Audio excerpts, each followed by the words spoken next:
हरे कृष्णा। अभी हम फिर से स्टार्ट करेंगे। चैप्टर नंबर 3 जो है उसका टाइटल है कर्म योग। कर्म योग मतलब क्या होता है? जनरली जब हम बात करते हैं योग की, यानी योग मतलब हम सोचते हैं कि जो योगा, अब जब से रामदेव बाबा ने जब से योगा कराना स्टार्ट किया है तो योगा के बारे में हम थोड़े ज्यादा जागरूक हो गए। और जब भी योगा का बात आता है तो हम वो सोचते हैं, वो जो रामदेव बाबा या जो वो हम प्राणायाम आसन आदि करते हैं उसको योगा कहा जाता है। हाँ, एक पार्ट तक सही है, पर वो ही योगा नहीं होता है। योगा मतलब संस्कृत में होता है, जो संस्कृत वर्ड योग है उसका हिंदी अर्थ होता है जोग, यानी टू ऐड, योगा। हम पहले जब गणित करते थे, अब मैथमेटिक्स नाम से जानते हैं, पहले जब हम गणित करते थे तो हम बोलते थे प्लस माइनस को हम बोलते थे जोग और घटाव। जोग मतलब टू प्लस और घटाव मतलब टू माइनस। तो ये जो जोग है ये वही जोग है, यानी टू प्लस, प्लस करना है, ऐड करना है। जब हम अपने काम को ऐड करते हैं, किसके लिए? भगवान के लिए, तो वो होता है कर्म योगा। जब हम अपने ज्ञान को भगवान के लिए ऐड करते हैं, वो होता है ज्ञान योगा। जब हम अपनी भक्ति को भगवान के लिए करते हैं तो वो होता है भक्ति योगा। जब हम अपने ध्यान को भगवान के लिए लगाते हैं तो वो होता है ध्यान योगा। किसी भी चीज को अगर हम योग करते हैं, जोड़ते हैं हायर पर्पस के लिए, तो वो होता है कर्म योगा। तो चैप्टर नंबर 3 कर्म योगा है, यानी भगवान ने कर्म त्याग नहीं सिखाया हमें कि काम धाम छोड़ दो। भगवान ने हमें कर्म को जोड़ना सिखाया है। आप जो भी कर्म करते हो उसको योग कर दो, जोड़ दो। किससे जोड़ना है? तो बोलते हैं पहला, क्योंकि हम डायरेक्ट भगवान को हो सकता है हम ना माने या हम भगवान के साथ ना जोड़ सकते हैं, तो इसलिए कर्म को पहले भगवान धर्म के साथ जोड़ने के लिए बोलते हैं। तो जैसा बताया गया है शास्त्रों में 3 प्रकार के कर्म होते हैं। एक कर्म होता है, मैं यहाँ पर लिख कर बताती हूँ ताकि हमारा थोड़ा सा क्लियर हो जाए चीज।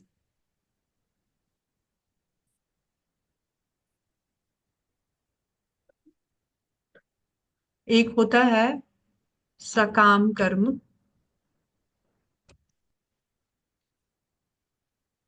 दूसरा होता है पाप कर्म, और तीसरा होता है अकाम कर्म।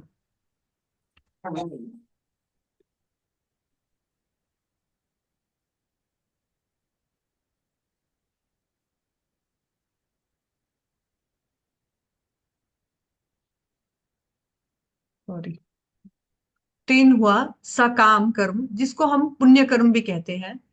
दूसरा हो गया पाप कर्म।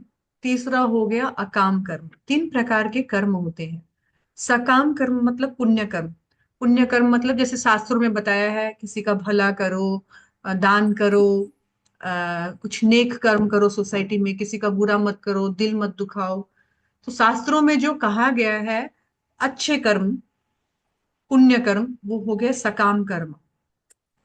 फिर शास्त्रों में बताया गया है कि ऐसे ऐसे करोगे तो ये पाप होगा। पाप मतलब आप मांसाहार करोगे तो पाप होगा, शराब पियोगे तो पाप होगा, जुआ खेलोगे तो पाप होगा, किसी का दिल दुखाओगे तो पाप होगा, किसी की मदद नहीं करोगे तो पाप होगा। ये शास्त्रों के अनुसार है। शास्त्रों में एक और कर्म है अकाम कर्म। कई कई बार लोग अकाम को बोलते हैं कुछ काम मत करो, संन्यास ले लो, बैठो हाथ पे हाथ ऐसे धरकर बैठ जाओ, कुछ भी काम मत करो, अकाम। लेकिन अकाम कर्म का एक्चुअली मीनिंग होता है अ, अपने लिए कुछ नहीं, लेकिन ठाकुर जी के लिए सब कुछ। अकाम मतलब निष्काम कर्म, भगवान के लिए कर्म करना। ये जो हम सकाम कर्म की बात कर रहे हैं ना, ये सकाम कर्म जो है, सॉरी, ये सकाम कर्म जो है, ये क्या है? ये होता है अपनी मौज मस्ती के लिए किया गया कर्म। लेकिन पाप कर्म भी अपनी मौज मौज मस्ती के लिए है। लेकिन इसमें प्रॉब्लम ये है कि आपको, आप देवी देवताओं से डरते नहीं हो, आप अथॉरिटी को फॉलो नहीं करते हो। अकाम कर्म क्या है? तो आप भगवान के अनुसार कर्म करते हो।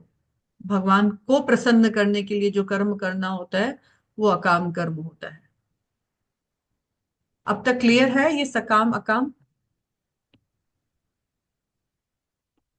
कोई डाउट है? नहीं माता जी। पुण्य कर्म, पाप कर्म और निष्काम कर्म, ठाकुर जी के लिए किया गया काम। लेकिन कभी कभी इस अकाम को लोग बोलते हैं कुछ काम धाम मत करो, खाली चोला पहन लो सन्यासी का, भिक्षा मांग लो, चोला पहन लो। भगवान क्या बोलना चाहते हैं? भगवान बोलते हैं आप कुछ भी करो, अकाम करो, सकाम करो, पाप कर्म करो, लेकिन आप अगर अपने कर्म को जोग करके नहीं करोगे तो आपको तकलीफ मिलेगा। क्योंकि काम तो करना पड़ेगा, एक्टिविटीज तो करना पड़ेगा। ये जो चुपचाप चुपचाप हम बैठकर आंख बंद करके सोचते हैं, ये भी एक प्रकार का काम है। ऑर्डर देकर किसी से मुंह से काम करवाते हैं, वो भी एक प्रकार का काम है। खुद करते हैं, वो भी एक प्रकार का काम है। बुद्धि लगाते हैं, वो भी एक प्रकार का काम है। वो हम बचोगे कहाँ? सो अर्जुन महात्मा आगे कृष्ण से पूछ रहे हैं। अर्जुन वाचः, श्लोका नंबर 1। जायसी चेत कर्मणस्ते मता बुद्धि जनार्दन, ताम किम कर्मणि घोरे माम नियोजयसि केशव। बहुत सिंपल है, देखिए हिंदी जैसा ही पढ़ रहे हैं हम लोग। जायसी चेत कर्मणस्ते मता बुद्धि जनार्दन, ताम किम, माँ ऊपर डॉट है एक छोटा सा, देखिएगा। ताम किम कर्मणि घोरे माम नियोजयसि केशव। अर्जुन यहाँ भगवान का कितने नाम है, कितने नामों को डिनोट कर रहे हैं अर्जुन महात्मा? श्लोका में देखकर बताइए, 1 2 3 4, कितने नाम बोल रहे हैं? दो नाम है माता जी। क्या क्या नाम है? जनार्दन और केशव। Very good. पहली लाइन में देखिए जनार्दना, दूसरी लाइन में है केशव। इन दोनों नाम को बोलने के पीछे प्रयोजन है। भागवत गीता में एक एक शब्द का एक एक मीनिंग है। अर्जुन यहाँ उवाचा, अर्जुन बोल रहे हैं, जायशी, आप मुझे ये बताओ भगवान, जनार्दन, जनार्दन मतलब जो जन जन की रक्षा करते हो, जन जन का पालन करते हो। केशव मतलब जो केशी नाम के असुर को मारने वाले हैं। हे जन जन के रक्षक, हे जन जन के पालक, हे केसी असुर को मारने वाले भगवान, यदि आप बुद्धि को सकाम कर्म से श्रेष्ठ समझते हो तो फिर आप मुझे इस घोर युद्ध में क्यों लगाना चाहते हो? आप यदि बुद्धि योग मतलब भक्ति योग, आप मुझे, अभी अभी चैप्टर नंबर 2 में भगवान ने बताया था कि भक्ति सबसे ऊपर है ना, नया विक्रम नासो 2.40 श्लोक में बताया था भगवान ने कि भक्ति में किया गया कोई कर्म, कोई भी काम जो है वो बेकार नहीं जाता है। तो अब अर्जुन महात्मा बोल रहे हैं कि अगर आप बोल रहे हो कि बुद्धि योग जो है यानी भक्ति योग, वो सकाम कर्म यानी नहीं पुण्य कर्म बोलते। से श्रेष्ठ है। नहीं बोलते। 1 मिनट रुकिएगा। अर्जुन महात्मा सिंपली एक ही बात पूछ रहे हैं कि यदि बुद्धि योग मतलब होता है भक्ति योग, अगर सकाम कर्म यानी पुण्य कर्म से बढ़िया है, तो आप मुझे इस युद्ध, घोर घनघोर युद्ध में क्यों लगाना चाह रहे हो? ये युद्ध तो एक पुण्य कर्म है, क्योंकि मैं एक क्षत्रिय हूं और क्षत्रिय के लिए युद्ध करना पुण्य सौभाग्य की बात होती है। लेकिन आप तो अभी अभी बताए कि बुद्धि, भक्ति योग जो है, बुद्धि योग वो सर्वश्रेष्ठ है। तो आप फिर मुझे इस पाप पुण्य के चक्कर में क्यों लगा रहे हो? अर्जुन जो पूछ रहे हैं वो हम सभी संसारिक लोगों के लिए पूछ रहे हैं। यहाँ देखिए, श्री भगवान ने पिछले अध्याय में अपने घनिष्ठ मित्र अर्जुन को संसार के शोक सागर से उबारने के उद्देश्य से आत्मा के स्वरूप का विशद वर्णन किया है। और आत्म साक्षात्कार के जिस मार्ग की संस्तुति की है वह बुद्धि योग या कृष्ण भावनामृत है। कृष्ण भावनामृत, बुद्धि योग या भक्ति योग तीनों एक ही चीज है। कृष्ण भावनामृत को 3 वर्ड में हम ब्रेक करते हैं: कृष्ण, भावना मतलब अपनी जो भी हमारा सोच विचार बुद्धि। अमृत, कृष्ण के भावनाओं रूपी अमृत में अपनी बुद्धि को लगाना या भक्ति को करना। कभी कभी लोग, हमारे लिए ये इंस्ट्रक्शन है, कभी कभी लोग कृष्ण भावनामृत को भूल से जड़ता समझ लेते हैं। जड़ता मतलब इनएक्टिवनेस, अरे भक्ति मतलब इनएक्टिव, भक्ति मतलब कुछ नहीं करता है, बेकार आदमी भक्ति करते हैं। और ऐसी भ्रांत धारणा वाला मनुष्य भगवान कृष्ण के नाम के जप द्वारा पूर्ण तरह कृष्ण भावनान्वित होने के लिए प्राय एकांत स्थान में चला जाता है। तो लोग सोचते हैं कि भक्ति करना मतलब जंगलवास करो, भक्ति करना मतलब अकेले कहीं गुफा में जाओ तब भक्ति होगा। आपसे भी प्रश्न किया जा सकता है, ये क्या भक्ति हुई? घर गृहस्थी में रहते हो, सारा दिन मोह माया में फंसे हो और फिर बोलते भक्ति करना है। पहले बच्चे पाल लो, बड़े कर दो, फिर जाना दोनों जन भक्ति करने के लिए। तो यहाँ बोला गया है कि भक्ति करने के लिए सब कुछ छोड़ने का जरूरत नहीं है। और भक्ति कोई इनएक्टिवनेस भी नहीं है, भक्ति मतलब मोर एक्टिव। जब जनरल लोग सोए रहते हैं 7 8 6 बजे तक बिस्तर में, भक्त लोग 3:30 बजे उठकर अपना जप तप स्टार्ट कर देते हैं। जब जनरल लोग अपना समय बर्बाद करते हैं चुगली चपाटी घूमने फिरने में, भक्त लोग अपने आत्मा का कल्याण करते हैं। भक्ति मतलब मोर एक्टिव मोर रेस्पॉन्सिबल। यहाँ कहा गया है, किंतु भक्ति यानी कृष्ण भावना में दर्शन में प्रशिक्षित हुए बिना एकांत स्थान में कृष्ण भक्ति का जप करना ठीक नहीं है। लेकिन अभी आप एक्सपर्ट नहीं हुए हैं, अभी आपकी भक्ति दृढ़ नहीं हुई है, तो आप अकेले जाकर जंगल में सोचेंगे मैं भक्ति कर लूं, ये सक्सेसफुल मेथड नहीं है। अकेले जाने से तो केवल उत्पात होता है। इससे अबोध जनता से केवल सस्ती प्रशंसा प्राप्त हो सकती है, अरे वो बाबा जी बन गया, अरे उसने सब कुछ छोड़ दिया घर द्वार, वो सन्यासी हो गया। आपको जनता का सस्ता वाह ही मिल जाएगा, भगवान नहीं मिलेंगे। अर्जुन को कृष्ण भावनामत या बुद्धि योग मानो ऐसा ही लगा कि अपने जीवन से सन्यास ले लो। भक्ति मतलब सन्यास नहीं है। भक्ति मतलब अपने सारे कर्मों को, सारे सेंसेस को भगवान की सेवा में लगाना। और इसीलिए यहाँ पर बताया गया है कि कई कई बार लोग भक्ति का बहाना बना करके या भक्ति का चोला पहन करके अपनी जिम्मेदारियों से हाथ धोना चाहते हैं, जिम्मेदारियां नहीं लेना चाहते हैं, जिम्मेदारियों को छोड़ देते हैं। लेकिन ये भक्ति नहीं है। भक्ति मतलब अपने सारे कर्मों को भगवान के लिए करना, कर्म छोड़ना भक्ति नहीं है। क्लियर? तो अर्जुन ने पूछा कि क्या सही है? आप बोल रहे हो भक्ति श्रेष्ठ है, लेकिन आप फिर मुझे इस घनघोर युद्ध कर्म में क्यों लगा रहे हो? अब अर्जुन पूछ रहे हैं, आपके ये जो इतनी सारी बातें हैं ना, आपने अभी जो मुझे सुनाई है, इस सब से मेरी बुद्धि भ्रमित हो गई है, क्या सही है क्या गलत है मुझे समझ में नहीं आ रहा है। आप निश्चय मुझे तद एकम वदम निश्चित्यम, व्यामिश्रेण वाक्यण, आपके बहुत सारे अनेकों अर्थ वाले वाक्यों से मेरी बुद्धि जो है मोहित हो गई है। तद एकम वदम निश्चित्य, निश्चित रूप से मुझे एक बात बताइए, ये न श्रेयो अहम अपनायम, जिससे मेरा भला हो सके। जो बेस्ट बात है ना भगवान, वो मुझे बताइए। इतना सारा बात बोल करके मुझे पजल मत कीजिए। कभी आप बोलते हो भक्ति श्रेष्ठ है, कभी बोलते हो कर्म श्रेष्ठ है। मैं क्या करूं, मैं कहाँ जाऊं? ये हमारे लिए भी एक प्रश्न है, हमारे अंदर भी एक टेंशन होता है। अब हम थोड़ा सा स्लाइड्स चेक करते हैं, हमने क्या पढ़ा और उस स्लाइड के अनुसार हमारे पास क्या है देखने को।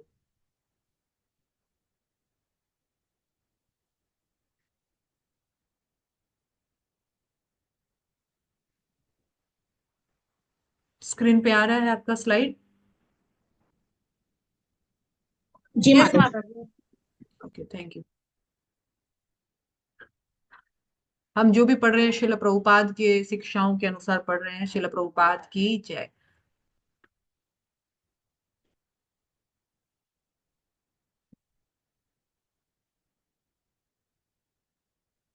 हम्म।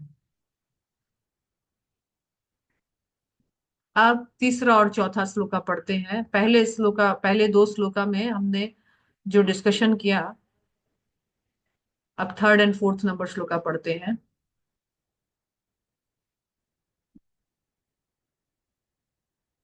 ठीक है, मैं इस स्लाइड को आपको 2 मिनट बाद समझाऊंगी। तीसरा और चौथा श्लोका पढ़ के हम स्लाइड पे आते हैं।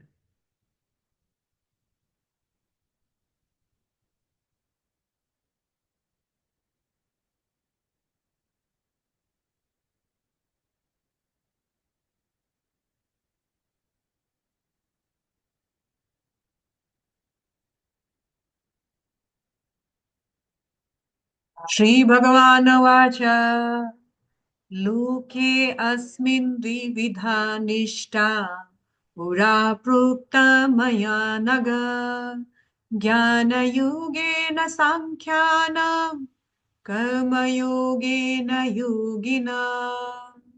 श्री भगवान ने कहा, हे निष्पाप अर्जुन, मैं पहले ही बता चुका हूं कि आत्म साक्षात्कार का प्रयत्न करने वाले दो प्रकार के पुरुष होते हैं। कुछ ज्ञान योग द्वारा समझने का प्रयत्न करते हैं, कुछ भक्तिमय सेवा के द्वारा। भगवान अर्जुन को रिप्लाई करते हैं कि देखो, इस संसार में दो प्रकार के आत्म कल्याणकारी होते हैं। एक तो ज्ञान के माध्यम से भगवान को समझना आप चाहते हैं, दूसरे भक्तिमय सेवा के माध्यम से। ये दो प्रकार के लोग होते हैं, एक ज्ञान योगी और एक भक्ति योगी। नेक्स्ट श्लोका, चौथा नंबर श्लोका भगवान बोल रहे हैं, न कर्मणाम अनारंभा नैष्कर्म्य पुरुषश्नुते न च संन्यासतेव सिद्धिं संन्यासत एवं सिद्धिं समाधिगच्छति। ना तो कर्म के विमुख होकर कोई कर्म फल से छुटकारा पा सकता है, न केवल संन्यास से सिद्धि प्राप्त की जा सकती है। भगवान ने यहाँ दो इंस्ट्रक्शन दिया है। देखो, ऐसा नहीं है कि हम सब कुछ काम धाम छोड़ दें तो हम इस संसार के बंधन से मुक्त हो जाए, और ऐसा नहीं है कि केवल संन्यास लेने से ही हम मुक्त हो जाए। ना काम छोड़ने से ना संन्यास लेने से हमको मुक्ति मिल सकती है। तो क्या करना पड़ेगा? भगवान एक तरफ बोलते हैं कि काम भी मत छोड़ो, एक तरफ बोलते हैं खाली संन्यास लेने से भी क्या होता है। तो श्लोका नंबर 5 में भगवान बोल रहे हैं, न हि कश्चित् क्षणम् अपि जातु तिष्ठति अकर्मकृत् कारते हि वशः कर्म सर्व प्रकृति जे गुण। बहुत इंपॉर्टेंट है ये श्लोका। भगवान बोल रहे हैं, प्रत्येक व्यक्ति को प्रकृति से अर्जित गुणों के अनुसार विवश होकर कर्म करना पड़ता है। हम हम एक्शन करने के लिए बाउंड है। हम कुछ नहीं करेंगे, हम कुछ नहीं करेंगे। मान लीजिए मैंने सब काम वाम छोड़ दिया, मैं अनशन में बैठ गई, ना खाऊंगी ना पीऊंगी ना सोऊंगी, कुछ नहीं करूंगी। अरे मलमूत्र तो त्याग करना होगा। अच्छा ठीक है, मलमूत्र भी त्याग नहीं करेंगे। अरे सांस तो लोगे, सांस लेना भी एक एक्शन है। आप कैसे बच सकते हो? आप कुछ भी नहीं कर रहे हो, हाथ पे हाथ धरकर ऐसे बैठे हो, लेकिन आपके अंदर का जो फंक्शन है, पेट का जो फंक्शन है, लंग्स का फंक्शन है, लीवर का फंक्शन है, नाक का फंक्शन, ऑक्सीजन का फंक्शन, ब्रीदिंग का फंक्शन, वो तो कार्य कर रहा है। तो भगवान बोल रहे हैं कि प्रकृति से अर्जित गुणों के अनुसार हमको विवश होकर कर्म करना ही पड़ता है। कोई भी ऐसा एक व्यक्ति नहीं है जो एक क्षण भी बिना कोई कर्म किए बिना बच सकता है। तो हम कैसे सोच सकते हैं कि हम काम धाम छोड़ देंगे तो मुक्ति हो जाएगा, या हम कैसे सोच सकते हैं कि केवल संन्यास लेने से ही भाई हमारा तो सेफ सेफ पोजीशन हो गया? ऐसा भी नहीं है। तो करे तो क्या करें? भगवान ने तो असमंजस में ढाल दिया। ये काम छोड़ोगे तो भी जरूरी नहीं है तुम भगवत धाम आ जाओगे, और संन्यास ले लोगे तो भी जरूरी नहीं है कि तुम भगवत धाम आओगे। यहाँ भगवान बता रहे हैं, केवल कर्म छोड़ दो और संन्यास का जामा पहन लो, वो भी ठीक नहीं है। और कोई गारंटी नहीं है कि सन्यासी बन गए तो आप भक्त ही बन गए। तो चैप्टर नंबर 4 में बताया गया है, करें तो टेक्स्ट नंबर 4 में बताया गया है कि हमें अपने कर्म को करना है। कर्म तुरंत से सन्यास नहीं ले लेना है। क्यों? क्योंकि जब तक हमारा हृदय शुद्ध नहीं हुआ है, हम अगर सन्यास ले भी लेते हैं तो हम टिक नहीं पाएंगे। आप देखते हैं सोसाइटी में कई सन्यासी अपने शिष्यों के साथ गलत काम कर बैठते हैं, चिल्लम पीते हैं छुप करके, छोकरीबाजी करते हैं छुप करके। अरे आप तो सन्यासी हो, आपने तो सब कुछ छोड़ दिया है, फिर आप ऐसा काम क्यों कर सकते हो? क्योंकि उन्होंने समय से पहले सन्यास ले लिया, उसका प्रैक्टिस ठीक से नहीं किया। तो यहाँ भगवान 6 नंबर श्लोका में यही बोल रहे हैं, कर्म इंद्रियाणि संयम ये आस्ते मनसा स्मरण इंद्रियार्थन विमूढ़ आत्मा मिथ्याचार स उच्यते। जो अपने कर्म इंद्रियों को वश में कर लेता है, मतलब हाथ पांव नहीं चलाऊंगा, मुंह से किसी को बोलूंगा नहीं, आंख से देखूंगा नहीं, आंख बंद कर अलग निरंजन बस ध्यान लगाने का ढोंग करता है, किंतु जिसका मन ही इंद्रिय विषयों का चिंतन करते रहता है, मन ही काबू में नहीं है, जिसका मन इधर उधर भागते रह रहा है, खाली मन को काबू में किया नहीं, खाली हाथ पांव को काबू में कर लिया, काम नहीं करूंगा, बोलूंगा नहीं, देखूंगा नहीं, जाऊंगा नहीं, खाऊंगा नहीं, वह निश्चित रूप से स्वयं को धोखा देता है और मिथ्याचारी कहलाता है। भगवान बोल रहे हैं सबसे पहले अपने मन पर विजय करना सीखो। मन पर विजय है नहीं, खाली हम एक्शंस पे विजय कर लेंगे तो क्या फायदा। ऐसे लोगों को भगवान बोलते हैं स्वयं को धोखा देता है और मिथ्याचारी कहलाता है। मिथ्याचारी मतलब जानते हैं क्या होता है मिथ्याचारी? B fast. खुद को धोखा देना। अंदर से कुछ और बाहर से कुछ मतलब। हाँ, मिथ्याचारी, मिथ्या झूठा दिखावा, ढोंग करना, कुछ अंदर से चल रहा है, बाहर से कुछ और दिखाना है। क्यों दिखाना है? तो लोगों का वाहवाही लूटने के लिए। ओ सॉरी, ये है मिथ्याचारी। बीड़ी भी पी लेंगे और घूम भी लेंगे, सब कुछ कर लेंगे, मिथ्याचारी नहीं बनना है, ढोंगी सन्यासी नहीं बनना है। भगवान ने इंस्ट्रक्शन दिया है अपना कर्म करो, कर्म किए बिना कोई एक मिनट भी नहीं रह सकता है। आप कर्म से मत भागो, बस किससे भागना है? सही रूप से कर्म करने का प्रयास करना है। मिथ्याचारी मत बनो। मत सोचो कि खाली सन्यास ले लिया, अपनी जिम्मेदारियों से हाथ मुंह मोड़ लिया और बस हो गया, अब तो भगवान मिल जाएंगे। सन्यास लेने से भगवान नहीं मिलते हैं। Next shloka, seventh number. यस्तु इंद्रियाणि मनसा नियम्यारभते अर्जुन कर्मेन्द्रिय कर्मयोगम असक्त स विशिष्यते। दूसरी ओर यदि कोई निष्ठावान व्यक्ति अपने मन के द्वारा कर्मेंद्रियों को वश में करने का प्रयत्न करता है और बिना किसी आसक्ति के कर्मयोग कृष्ण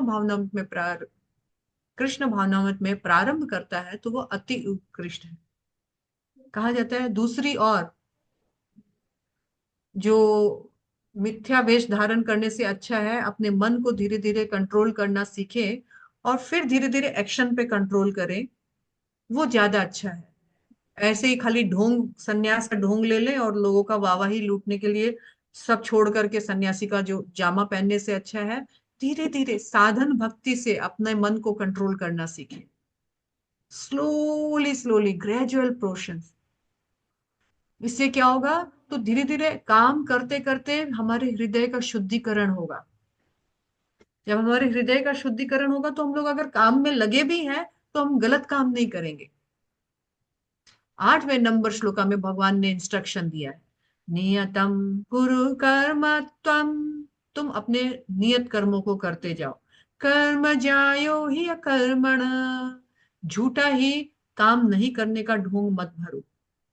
शरीर यात्रा चेता।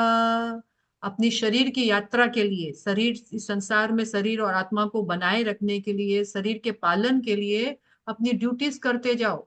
ड्यूटी से भागने का ढोंग मत करो। तेना प्रसिद्ध्यत कर्मणा।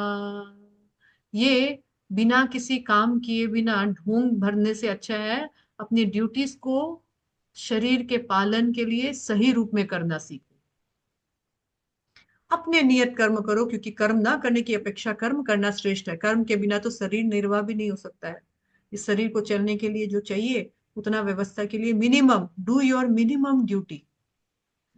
ओवर एंडेवर नहीं करना है, गधा खटनी, ओवर प्रयास, भागू भागू नहीं करना है, पर शरीर और आत्मा के निर्वाह के लिए मिनिमम बेयर नेसेसिटी के लिए हाथ पांव मारे, लेकिन शास्त्रों के अनुसार मारे, पाप के अनुसार नहीं। 9वें नंबर श्लोका का बहुत बहुत बहुत इंपॉर्टेंट मीनिंग है। यज्ञ अर्थात कर्मणु अन्यत्र लोकयं कर्म बंधन तदर्थम कर्म कौन्तेय मुक्त संग समाचर। श्री विष्णु के लिए यज्ञ रूप में कर्म करना चाहिए, अन्यथा कर्म के द्वारा इस भौतिक जगत में बंधन उत्पन्न होता है। अतः हे कुंती पुत्र, उनकी प्रसन्नता के लिए अपने नियत कर्म करो, इस तरह तुम बंधन से सदा मुक्त रहोगे। श्लोका को एक एक तोड़ के पढ़ते हैं हम। यज्ञ, भगवान विष्णु का एक नाम यज्ञ है, अर्थात यज्ञ के लिए कर्मणो कर्म करो, यानी विष्णु के लिए कर्म करो। अन्यत्र नहीं तो लोको अयम, इस लोक में, इस जगत में, कर्म बंधनम, कर्म के बंधन तुम्हें लगेंगे। Every action has an equal and opposite reaction. तुम कुछ भी करोगे उसका रिजल्ट पाप या तो पुण्य में आएगा। इसीलिए सारे एक्शंस को यज्ञार्थ कर्मणो, यज्ञ के लिए करो, विष्णु के लिए करो, नहीं तो अन्यत्र लोक अयम कर्म बंधना, इस संसार में तुम्हें कर्म के बंधनों में बंधना पड़ जाएगा, पाप और पुण्य में बंधना पड़ेगा। तद अर्थम, इसलिए उन हरि के अर्थ कर्म कौंतैया, हे कुंती पुत्र, उस हरि के लिए कर्म करो। उससे क्या होगा? मुक्त संग समाचर, तुम कर्म भी करोगे लेकिन साथ साथ में तुम कर्म के बंधन से भी बच जाओगे, यानी तुम आर्ट ऑफ डूइंग एक्शन सीख जाओगे। ये श्लोका जो है ये बहुत इंपॉर्टेंट इसलिए है क्योंकि ये हमें आर्ट ऑफ लिविंग सिखा रहा है। आर्ट ऑफ लिविंग क्या है? Art of doing actions. हमारे जितने भी कर्म हैं उसको कैसे किया जाए ये सिखा रहा है। ऐसा सिखा रहा है कि सांप भी मर जाए और लाठी भी ना टूटे, यानी सारे कर्मों को, चैप्टर का नाम कर्म योग था, विष्णु के साथ जोड़ करके सारे कर्म को कर दो तो तुम कर्म के बंधन से मुक्त हो जाओगे, कर्म करते हुए भी कर्म में नहीं फंसोगे, नहीं तो अन्यत्र लोकयम कर्म बंधन, तुम्हें कर्म के बंधन में फंसना पड़ेगा। जैसे हम अगर बिजनेस करते हैं तो उस बिजनेस को ठाकुर जी के लिए करना है, उससे जो भी आए भगवान, भगवान के भक्तों का कार्य में उस धन को लगाना है। हम घर में राशन लाएं तो ठाकुर जी के विचार से लाएं कि आज भगवान को क्या अच्छा भोग लगाएं, क्या बनाए तो ठाकुर जी को हम प्रसाद भोग अर्पण करके प्रसाद रूप में खाएं, अपने बच्चों को प्रसाद खिलाएं।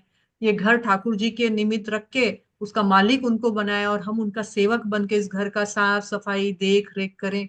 जो भी गेस्ट आए उनको ठाकुर जी का गेस्ट समझ करके रिसीव कीजिए कि ये ठाकुर जी का गेस्ट है और ठाकुर जी का गेस्ट मेरा गेस्ट है। तो उनका यथासंभव जो भी आपसे बन पड़ता है उनकी सेवा कीजिए। आपके पास कुछ नहीं, आप गरीब से गरीब हो, आपके पास एक स्माइल तो है, एक एक मुस्कुराहट तो है, अपने अतिथियों को देख करके मुस्कुराहट से उनको आइए बिठाइए और पानी पिलाइए। तो बोलते हैं कि कोई भी एक्शन जब हम भगवान के निमित्त करेंगे, भगवान को सोचते हुए करेंगे, तो हम कर्म के बंधनों से मुक्त होकर के भगवान के दास के रूप में सेवा करेंगे। उससे कर्म का बंधन नहीं पड़ेगा, नहीं तो कर्म हमें बांध देगा, कर्म का चक्कर हमें फंसा देगा। श्लोका नंबर 10 जो है आगे हमको बता रहा है। पहले हम स्क्रीन देख लेते हैं अपना, आगे का स्लाइड चेक करके फिर आगे बढ़ेंगे।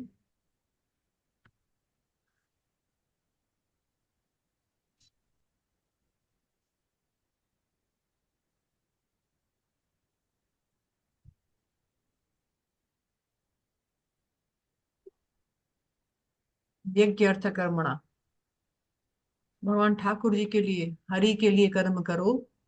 जो भी तुम कर्म करोगे इस संसार से बंधन का नहीं, तुम मुक्ति के पात्र बनोगे। और अगर अपने लिए कर्म करोगे तो बंधते जाओगे, पाप और पुण्यों में बंधना है तो आप अपने लिए कर्म करो,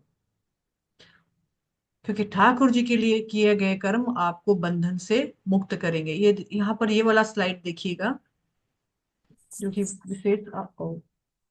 विशेष रूप से एक है, perform works as a sacrifice to Vishnu और वर्क कॉज बाउंडेशन, नहीं तो आपका कर्म आपको बांधेगा।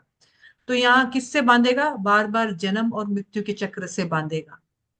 लेकिन अगर हम ठाकुर जी के लिए, अगर ठाकुर जी की संतुष्टि के लिए ठाकुर जी के निमित्त कर्म करेंगे अपने आध्यात्मिक गुरु के मार्गदर्शन में, तो हम वापस भगवत धाम जो कि हमारा ओरिजिनल घर है वहां पर पहुंच जाएंगे। काम वही है, एक अगर उसका सिर्फ मूड हमको चेंज करना है, मोड चेंज करना है, जैसे चाकू वही है, एक चाकू से आप किसी का मर्डर करके जेल जा सकते हो, एक चाकू से आप सुंदर सुंदर फल सब्जियां काट करके पेट भर सकते हो, दूसरे का पेट भर सकते हो।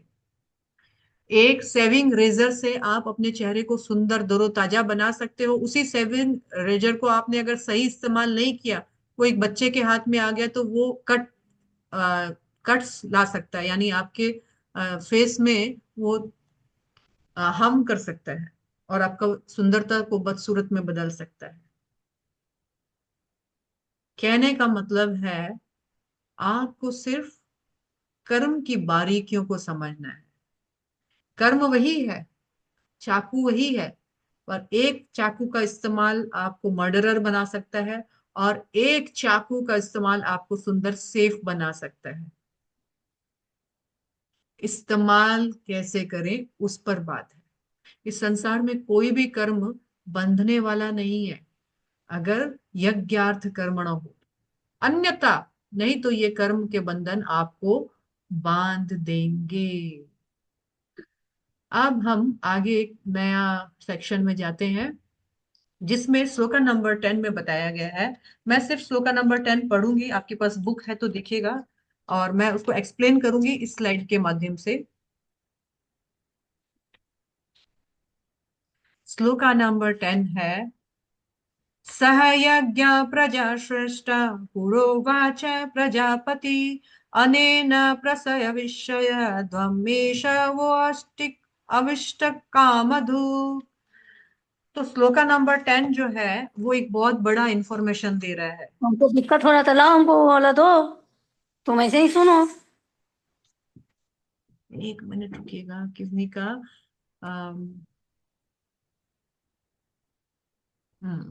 म्यूट करके रखिए काइंडली, तो आपका घर का बात हमें नहीं सुनेगा। श्लोका नंबर 10 और 11 बहुत इंपॉर्टेंट इंफॉर्मेशन दे रहा है। क्यों हमें विष्णु के लिए कर्म करना है, अन्य देवी देवताओं के लिए नहीं कर सकते हैं, अपने लिए नहीं कर सकते हैं, विष्णु के लिए ही क्यों? तो यहाँ पर बताया गया है सहजज्ञ।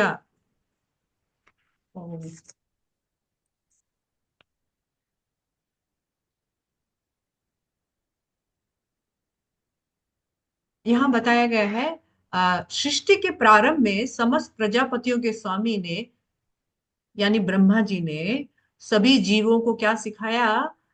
मनुष्य तथा देवताओं की संततियों को रचा। ब्रह्मा जी ने क्या किया? तो ब्रह्मा जी ने मनुष्य, देवी देवता, ऋषि मुनि, इन सब का रचना किया।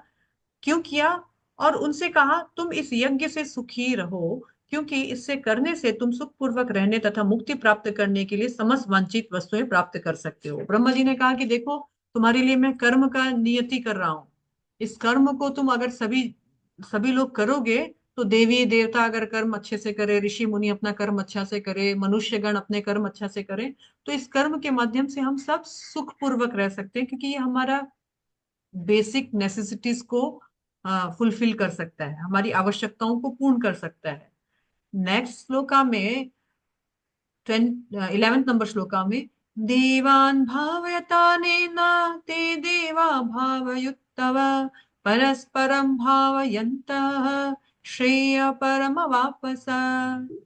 यज्ञों के द्वारा प्रसन्न होकर देवता भी तुम्हें प्रसन्न करेंगे, और इस तरह मनुष्य तथा देवताओं के मध्य सहयोग से सबों को संपन्नता प्राप्त होगी। देखो यहाँ पर देखिए, एक बहुत बड़ा स्लाइड था ये, मतलब मैं इसको और आगे क्लियर करूंगी। विष्णु ने इस संसार का रचना किया, विष्णु ने ही इस संसार में वेदों को दिया। वेद और कुछ नहीं, साक्षात भगवान हरि के श्वास है, वाणी है। और उस वेदों में उन्होंने जीवात्मा के लिए अलग अलग प्रकार के यज्ञ करने के लिए उन्होंने को विधि विधान बताया। अलग यज्ञ मतलब कर्म, अलग अलग कर्म करो और इन कर्मों से तुम संतुष्ट रहोगे। तो बताया कि ब्रह्मा जी ने क्या किया? मनुष्यों का, देवी देवताओं का, ऋषि मुनियों का, सबका प्रजनन किया, ताकि ये सब मिलकर के ठाकुर जी को प्रसन्न कर सके, क्योंकि वेदों का उद्देश्य भी यही है। ठाकुर जी को प्रसन्न करने से क्या फायदा होगा? दो फायदा होगा। एक तो हम मुक्ति के यानी जन्म मृत्यु के चक्र से मुक्त हो जाएंगे, मुक्ति के लिए हम अग्रसर होंगे। दूसरा है, हम इस संसार में प्रसन्नता पूर्वक रह सकते हैं और इस संसार के बाद भी हम प्रसन्न हो सकते हैं। लेकिन अब ये कर्म, ये यज्ञ क्या है? तो कहा गया है कलयुग के लिए सर्वश्रेष्ठ कर्म है हरि नाम संकीर्तना। अब इसके लिए मुझे और एक नया स्लाइड आपको दिखाना पड़ेगा, पर उसको हम 2 मिनट बाद दिखाते हैं क्योंकि इस पार्ट को मैं पूरा कर लूं। श्लोका नंबर 11 में कहा गया है कि इस तरह परस्पर देवी देवता और मनुष्य यदि अपने आप को एक दूसरे को कॉपरेट करके कर्म करें तो वो इस संसार में प्रसन्नता पूर्वक रह सकते हैं। वो कॉपरेट कैसा है तो बताया गया है, वो कॉपरेट है 12 नंबर श्लोका। इष्टान भोगानि है वो देवा दास्यस्ते यज्ञ भाविता तद्देतान प्रदयोभ्यो व्यो भुक्तेस्तेना एव सा। अगर हम कोई भी कार्य ठाकुर जी की प्रसन्नता के लिए करते हैं, ठाकुर जी की प्रसन्नता के लिए क्यों करना है, तो एक श्लोका है, मैं आपको दिखाती हूँ। कृष्ण को कितना बढ़ा चढ़ा करके वेदों में तारीफ किया गया है, देखिए। इसी भागवत गीता के तात्पर्य में मिलेगा आपको, श्लोका नंबर मे बी 11 में ही है वो। ओ 11 में तो नहीं है, ओके, श्लोका नंबर 10 में है, सॉरी।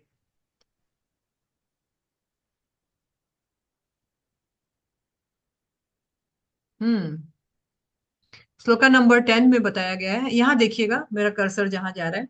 श्रीमद् भागवतम में श्रील सुखदेव गोस्वामी ने भगवान के अनेक रूपों में पति कहा गया है। माता जी भगवान, नहीं आ रहा है। ओ नहीं आया, एक मिनट रुकिएगा।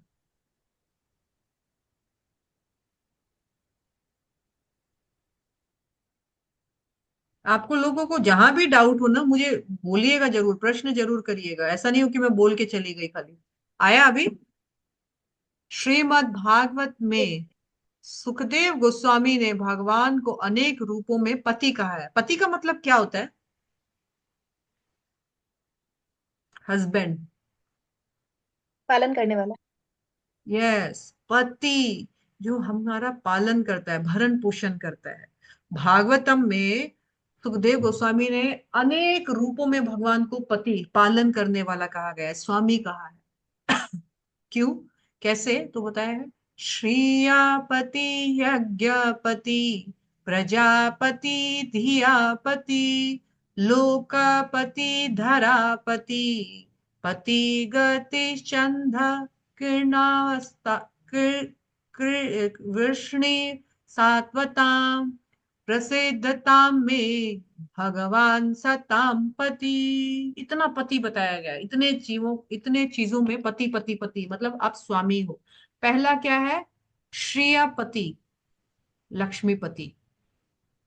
दूसरा यज्ञपति, सारे कर्मों के पति, यानी सारे कर्मों के भोक्ता, मालिक भी भगवान है, लक्ष्मी के पति भी भगवान है। उसके बाद बताया गया है प्रजापति, सारे प्रजापति, प्रजाओं के भी पति, स्वामी वही है। धियापति, बुद्धि के भी स्वामी वही है। उसके बाद लोकपति, जितने भी लोक हैं, दिशाएं हैं, उनके पति भी भगवान ही है। धरापति, धरती देवी के पति भी भगवान ही है। पति गति, जो जितने भी हमारा जो भी लक्ष्य है उसके स्वामी भगवान है। और कहा गया है वृष्णियों के भी, वृष्णि वंश के भी स्वामी भगवान ही है। सात्वताम, वो जो भक्तों के पति है। प्रसिद्धताम में भगवान सताम प्रति, हे भक्तों के स्वामी, हे भक्तों के रक्षक, हे भक्तों के पालिक, आप मुझ पर प्रसन्न रहे, आप मुझ पर अपना कृपा बरसाए रखें। तो कहा जाता है जब भगवान इतना सब कुछ कंट्रोल करते हैं तो इन सारे कर्मों का एक्चुअल बेनिफिक्टर भी भगवान ही है। इन सब का एक ही प्रयोजन है, कैसे भगवान को प्रसन्न किया जाए। लेकिन अब बात आती है, क्योंकि हम कलयुग में है, हम कलयुग के लोग भगवान को कैसे प्रसन्न कर सकते हैं। तो भागवतम में ही एक श्लोक आता है, कृष्ण वर्णम त्विषाम कृष्ण सांगपांगस्त्र पार्षदम यज्ञे संकीर्तन प्राये यजंती ही सुमेधसा। आप लोग कौन से युग में है? 4 युग होता है ना। कलयुग। कलयुग में। कलयुग। हम्म, हर युग का अपना एक युग धर्म होता है। मैं आज आपको कुछ नया इंट्रोड्यूस करना चाहती हूँ, जो आपको लगे कि ये तो हम कभी सुनते ही नहीं थे, इन लोग अपना कुछ भी बना के बोलते हैं। स्लाइड आया आपके पास? जी माता जी। क्या लिखा हुआ है? हरे कृष्णा परम एंड वेलकम, प्रणाम एंड वेलकम। वेलकम, ठीक है। माय टॉपिक योगा धर्म। युग धर्म, ये युग धर्म है। 4 युग होते हैं, सतयुग, त्रेता युग, द्वापर युग, कली युग, होते हैं ना। जी माता जी। सतयुग में भगवान को प्राप्त करने का जो धर्म था, वो था ध्यान योग। ध्यान करो लंबा लंबा, क्योंकि सतयुग में लोगों की आयु 1 लाख वर्ष होती थी। 50,000 60,000 साल तक ध्यान कर सकते थे। तब भगवान प्रसन्न होकर के प्रकट होते थे सामने और बोलते थे, बताओ बच्चा, तुम्हारे लिए क्या कर सकते हैं, क्या वरदान चाहिए। और फिर भगवान से वो वरदान प्राप्त करते थे। लेकिन फिर जब त्रेता युग आया, आयु घटकर 10,000 साल हो गई। 1 लाख से 10,000 साल हो गई, अब इतना लंबा तपस्या नहीं कर सकते हैं। तब युग धर्म आया, यज्ञ।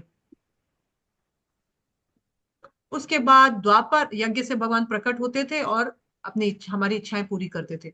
फिर जब द्वापर युग आया, तब युग धर्म आया, टेम्पल में डेटी वर्शिप करना, अर्च विग्रहों की सेवा करना, बड़े बड़े मंदिर मंदिर बनवाना, उसमें मूर्ति स्थापना करना, लंबी चौड़ी पूजा करवाना। तब भगवान प्रकट होते थे और हमारी इच्छा पूरी करते थे। लेकिन कली युग में ये सब पॉसिबल नहीं है, क्योंकि कलयुग के लोग सिर्फ 100 साल से ज्यादा नहीं जी सकते हैं। उसमें भी इतना कंपटीशन है कि पेट के लिए सोचें कि ये सब ध्यान योग, कर्म योग, भक्ति योग करें। तो क्या है, कलयुग के लोगों के लिए भगवान ने बहुत सरल कर दिया। Chanting of holy name of Krishna is the युग धर्म ऑफ कली युग। भगवान ने कली युग में केवल, मैं यहाँ पर एक चीज दिखाना चाह रही थी, हाँ क्या वो,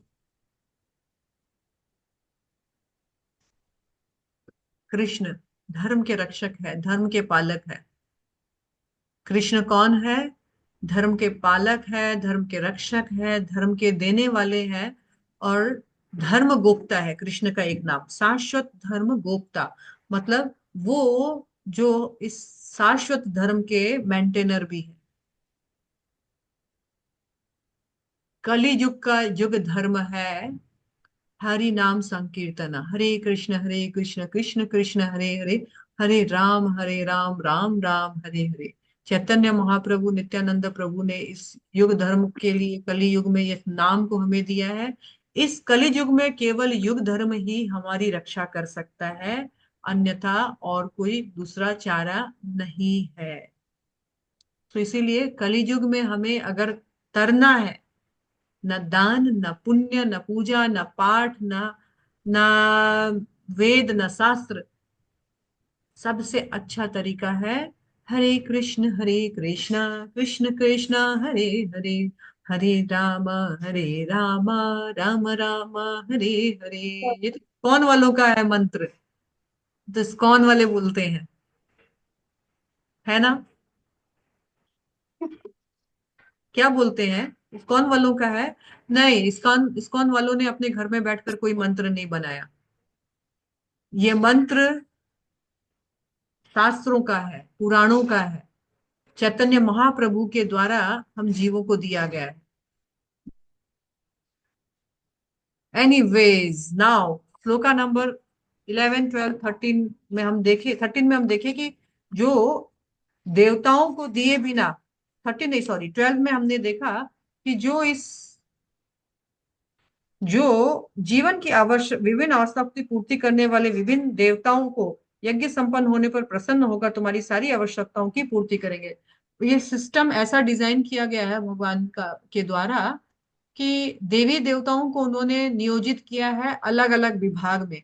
जैसे कोई वर्षा का डिपार्टमेंट संभाल रहा है, कोई ज्ञान का डिपार्टमेंट संभाल रहा है, कोई धन का डिपार्टमेंट संभाल रहा है। अलग अलग देवी देवताओं को हमारी जरूरतें पूरा करने के लिए अलग अलग डिपार्टमेंट दिया गया है। जब हम अपने कार्यों को अच्छे से करते हैं तो वो सारे देवी देवता हम पर प्रसन्न होकर के हमारी आवश्यकताओं को पूर्ण करते हैं। किंतु जब हमको उनसे कुछ मिलता है, तो अगर हम वापस उनके लिए कुछ कार्य नहीं करते हैं, तो इसका मतलब शास्त्रों में कहा गया है हम निश्चित रूप से चोर हैं।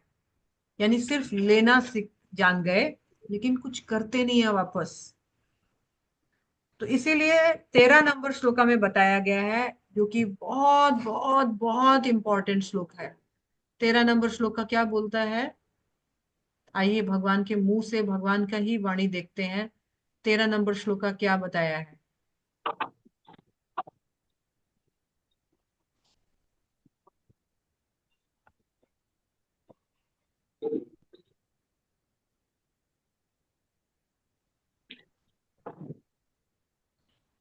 मैं पढ़ूंगी और आप लोग गौर से उस श्लोका को देखिए, और फिर जो भी डाउट्स हैं, मुझे पता है डाउट्स आएंगे, पर जो भी डाउट्स है बिना सोचे विचारे आप जरूर पूछेंगे। यज्ञशिष्टाशिनः सन्तो मुच्यन्ते सर्वकिल्बिषे भुञ्जते त्वाघं पापा ये पच्यन् आत्मकारणात्। संतो, संत मतलब जो भक्त होते हैं, मुच्यन्ते मुक्त हो जाते हैं, सर्व सभी प्रकार के, किल विषय पापों से, कर्म के बंधनों से, पापों से। जो संत है, भगवान के भक्त हैं, वो सभी प्रकार के पाप और कर्म के बंधन से मुच्यन्ते मुक्त हो जाते हैं। कब? यज्ञ संष्टाशिनः, जब वो भगवान को, यज्ञ मतलब विष्णु को अर्पण करके उसके बाद भोजन खाते हैं। यानी जो भी बनाते हैं, पहले कृष्ण को भोग लगाते हैं और फिर खुद खाते हैं। ये छोटा सा काम करके संतो भक्तगण मुच्यन्ते मुक्त हो जाते हैं, सर्व किल विषय सभी प्रकार के पापों से, बड़े बड़े पापों से मुक्त होने का बहुत सुंदर सा तरीका है। वो तरीका क्या है? आप जो भी पकाओ, जो भी लाओ, जो भी खरीदो, भगवान को अर्पण करके व्यवहार करो। इस प्रकार आप सभी प्रकार के पापों से, सर्व किल विषय मुच्यन्ते, आप मुक्त हो जाओगे। नेक्स्ट लाइन में लिखा है भुंजते त्वघम पापा। अघम पापन मतलब बहुत घनघोर पाप को भोग करते हैं। कौन? ये जो लोग पश्चांत पचाते हैं, आत्म खुद के लिए, कारणात खुद के लिए, जो जो भी जो भगवान को भोग लगाकर खाते हैं, वो सभी प्रकार के पापों से मुक्त हो जाते हैं। लेकिन जो अपने लिए, अपने पचाने के लिए खाते हैं, अपने स्वाद के लिए खाते हैं, वो घनघोर पाप का भोग करते हैं। देखिए इस श्लोका का अर्थ क्या लिखा गया है। भगवान के भक्त सभी प्रकार के पापों से मुक्त हो जाते हैं, क्योंकि वे यज्ञ में अर्पित किए गए भोजन प्रसाद को ही खाते हैं। अन्य लोग जो अपने इंद्र सुख के लिए, अपने मौज मस्ती के लिए, अपने टेस्ट के लिए भोजन बनाते हैं और खाते हैं, वे निश्चित रूप से पाप खाते हैं। पाप खाते हैं मतलब दुख को आमंत्रित करते हैं। यानी भक्त जो भी बनाता है, जो भी लाता है, ठाकुर जी को अर्पण करके खाता है। वहीं अभक्त क्या करता है? जो भी बनाता है, जो भी पकाता है, खुद के लिए खाता है, पकाता है, वो क्या करता है? पाप भोग करता है। पाप, कौन पाप भोग करना चाहेगा? अब मेरा प्रश्न है, क्या ये कोई बहुत डिफिकल्ट काम है? खाना तो हमें तीनों टाइम घर पे पहले भी बनाना था, आज भी बना रहे हैं, कल भी बनाएंगे, पहले भी बनाते थे। जो हम बनाते हैं, अगर ठाकुर जी बोलते हैं सिंपली मुझे भोग लगाकर खाने से आप सभी प्रकार के पाप कष्ट दुखों से मुक्त हो सकते हो, नहीं तो आप पाप भोग करोगे। तो क्या फर्क पड़ता है अगर हम भोग लगाकर खाएं तो?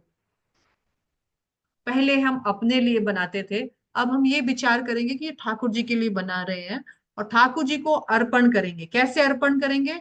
तो सोने की थाली नहीं चाहिए, चांदी की थाली नहीं चाहिए, स्टील का प्लेट स्पेशली ठाकुर जी के लिए रखिए। स्टील का प्लेट, बाटी, ग्लास जो भी बनाते हैं ये सोच करके बनाइए कि ये मैं कृष्ण के लिए बना रही हूँ। कृष्ण को भोग लगाइए। भोग लगाने की विधि भी बहुत सरल है। भगवान का एक सेपरेट प्लेट बर्तन रखिए, उसमें जो भी बनाए उसको सजाइए और फिर तुलसी पत्ता ढाल करके ठाकुर जी के आगे रखिए, दरवाजा बंद कीजिए, मंत्र पढ़िए। कुछ मंत्र अगर नहीं आता है तो हरे कृष्ण कृष्ण कृष्ण हरे हरे, हरे राम राम राम हरे हरे 7 बार 11 बार जितनी बार आप पढ़ सको पढ़िए। 2 मिनट के लिए वो छोड़ दीजिए भगवान के पास। फिर से घंटी बजा करके पट खोलिए, वो प्लेट का सारा बाहर लाइए, बाकी जगह मिलाइए और खाइए और सबको खिलाइए। खुद भी पाप से मुक्त होए, खुद भी दुखों से मुक्त होए, कर्मों से मुक्त होए, अपने परिवार वालों को भी मुक्त करें। क्या ये बहुत डिफिकल्ट काम है? वही खाना वही कुकिंग है, लेकिन अब हम खाना नहीं खा रहे हैं, अब हम प्रसाद खा रहे हैं। अब हम पाप नहीं, अब हम ठाकुर जी का प्रसाद कृपा प्राप्त कर रहे हैं। अगर हम खाना खाएंगे तो हम पाप भोग कर रहे हैं, लेकिन अगर हम प्रसाद खाएंगे तो हम ठाकुर जी का कृपा भोग कर रहे हैं। तो हम प्रसाद खाएंगे तो मुच्यन्ते सर्व किल विषय, लेकिन हम खाना खाएंगे तो भुंजते त्वा अघम पापा, घनघोर पाप के भागी बनेंगे। खाने के पीछे क्यों पड़ गए भगवान? खाना ही क्यों मांगे भगवान आपसे? अन्न धन तो नहीं मांगे दूसरा कुछ, खाना ही मांग रहे हैं। क्योंकि खाना, अन्न मनुष्य का प्राण होता है। जीवित रहने के लिए अन्न बहुत जरूरी है। और मनुष्य, एक अन्न ऐसा होता है, अगर पेट भरने के लिए उसको मर्डर भी करना पड़े तो वो कर देता है। और सारा लड़ाई, सारा झूठ कपट पेट भरने के लिए तो हो रहा है। तो भगवान बोलते हैं आपका सबसे प्रिय वस्तु अन्न है, वो ही मुझे अर्पण कर दो तो मैं आपको कृपा प्रदान करूंगा, और कृपा से आप सभी प्रकार के कर्म बंधनों से मुक्त हो जाओगे। इतना तो डिफिकल्ट नहीं है ये पार्ट। सिर्फ एक माता जी, चीज। सात्विक भोजन लगाना चाहिए ना ठाकुर जी को। हम लोग तो खाते हैं, मतलब लहसुन प्याज सब रहता है, तो वो तो नहीं लगा सकते ना भोग। नहीं, बिल्कुल नहीं। ठाकुर जी खाते ही नहीं है। ठाकुर जी ही क्यों माता जी, कोई भी देवी देवता नहीं खाते हैं। आपके पितर लोगों के लिए भी, अभी मान लीजिए कोई किसी का कोई पितरगण गुजरा हो, किसी का कोई घर का व्यक्ति गुजरा हो, मान लीजिए, ठीक है, वो बढ़िया से प्याज लहसुन मांस मछली सब खाते थे। क्या आप श्राद्ध में उनको प्याज लहसुन का खाना बना के खिला सकते हो? अब पता नहीं, अब तो कलयुग में हाँ भी आ सकता है आंसर, कोई बड़ी बात नहीं है, लेकिन श्राद्धों में प्याज लहसुन अलाउड नहीं था, नहीं है। अभी मैं हाल ही में एक बहुत अच्छे बहुत समृद्ध परिवार के मृत्यु में गई, जिसमें 3 दिन में सब काम हो गया। 3 दिन, सब कुछ 3 दिन में ही 12 12 सब हो गया। और चौथे दिन नॉर्मल लाइफ। क्यों? क्योंकि बोला इतना बिजनेस डिस्टर्ब होता है, इतना नुकसान हो जाएगा, मरने वाला तो गया, उसको थोड़ी लौट कर ला सकते हैं हम। वो गीता का फिलोसफी सुना रहे थे मुझे। अब वो तो आएगा नहीं, अब उसके लिए कि बैठ कर रो कर क्या फायदा। 3 दिन में अपना सब किया, चौथे दिन से सब अपना फैक्ट्री में लग गए। ये है हमारा, हमारे कल्चर के साथ छेड़छाड़। तो लोग इतने प्रैक्टिकल हो गए कि अभी उनके पास रोने के लिए भी समय नहीं है। 12 12 दिन कौन रोएगा? 3 दिन में सब उठा दिया, खत्म। तो ऐसे ही कहते हैं माता जी, कलयुग। तो इसीलिए हमें हमारे वैदिक नियमों में कहीं भी प्याज लहसुन से कोई भी देवी देवता नहीं खाते हैं, कोई भी पितर नहीं खाता है, हरि नहीं खाते हैं, साधु संत महात्मा नहीं खाते हैं, ब्राह्मण भी नहीं खाते थे, अब तो ब्राह्मण ही सबसे ज्यादा खा रहे हैं। ठीक है। सो मतलब ठाकुर जी को सात्विक, बिना प्याज लहसुन अंडा मांस मछली का शाकाहारी भोजन ठाकुर जी को भोग लगाना है। उसमें एक तुलसी पत्ता रखना है, प्रेम से अर्पण करना है। आप ये सोच के देखिए ना, आप कितने भाग्यवान हैं कि आप जिसको लक्ष्मी खिलाती है, जिसको राधा रानी खिलाती है, उसको आप खिला रहे हो। एक बार यशोदा मैया को पता चला कि होय बोल का एक बार यशोदा मैया को पता चला कि राधा रानी को वरदान है, कि दुर्वासा मुनि ने उनको वरदान दिया कि वो जो भी बनाएगी अपने हाथ से, उनके हाथ से अमृत बरसेगा।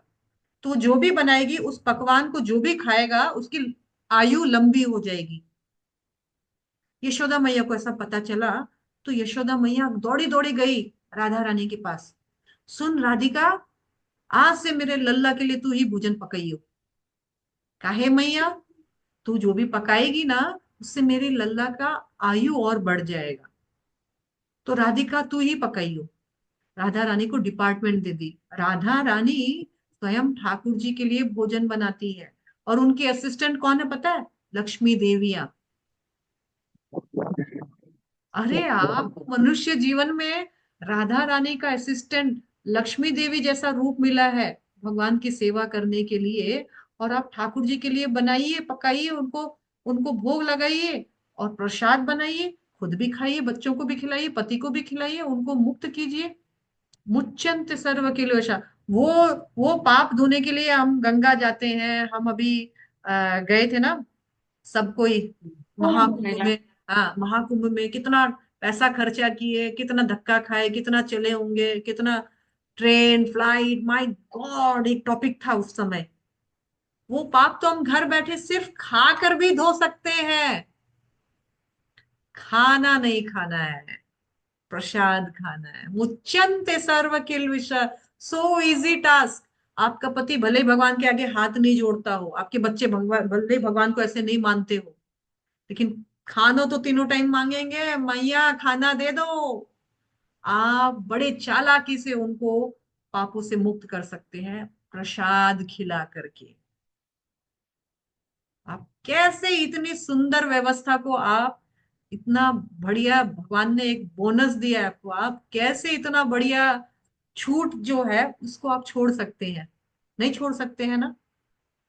Simply by eating we are getting blessings of lord. खाकर भी वाओ, खाकर भी भक्ति होती है। कृष्ण भक्ति सो इजी। जीव से दो काम करना होता है, खाना और बोलना।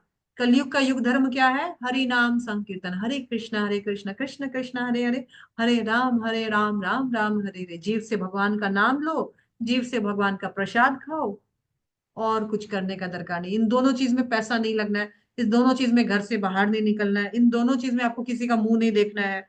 ये दोनों चीज आपको फ्री है, अलाउड है।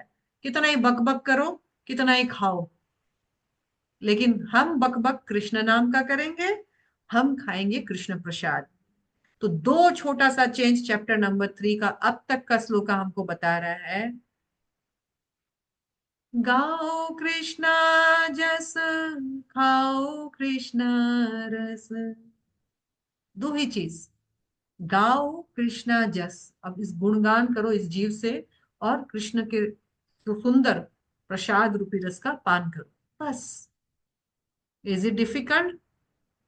ये है हाईएस्ट टाइप ऑफ एक्टिविटी, जीवा का सही उपयोग। जीवा ऐसे भी खाती, ऐसे भी बोलती, लेकिन अब हमने उसको हाईएस्ट पर्पस के लिए यूज कर दिया। कृष्ण प्रसाद, कृष्ण कथा, दैट्स इट। कोई भी प्रश्न है